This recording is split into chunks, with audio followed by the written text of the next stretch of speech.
ఇశ్రాయేలీలు ఎవరైనా ఒకరిని కొట్టి చంపినా తప్పు చేసినా వాళ్ళు దాగుకోవడానికి ఒక ఆశ్రయ పురమును నిర్మించిన్నాడు.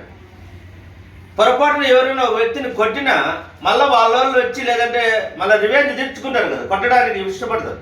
పొరపాటు ఒక మనిషిని చంపినా వాళ్ళ వచ్చి ఈయన చంపుతాడని అప్పుడు ఈయన ఎక్కడ ఉండాలి?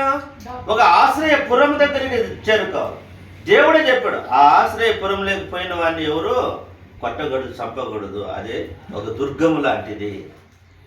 ఈరోజు మనము నిరీక్షణ ద్వారా మనకు ఏమి కలుగుతున్నదంటే ఒక ఆశ్రయము కలుగుతుంది. అంటే మనకు సురక్షితమైన ప్రదేశము, లేదంటే మనం నివసించడానికి యోగ్యమైన ప్రదేశం, భయము లేకుండా అక్కడ ఉండడానికి కావాల్సిన ప్రదేశం అనేది దేని ద్వారా వస్తుంది? అది నిరీక్షణ ద్వారా. ఎవరి మీద? మనసులో నిరీక్షిస్తేగా. నువ్వు మనసుల పైన నిరీక్షణ కలిగితే చెడిపోతాం.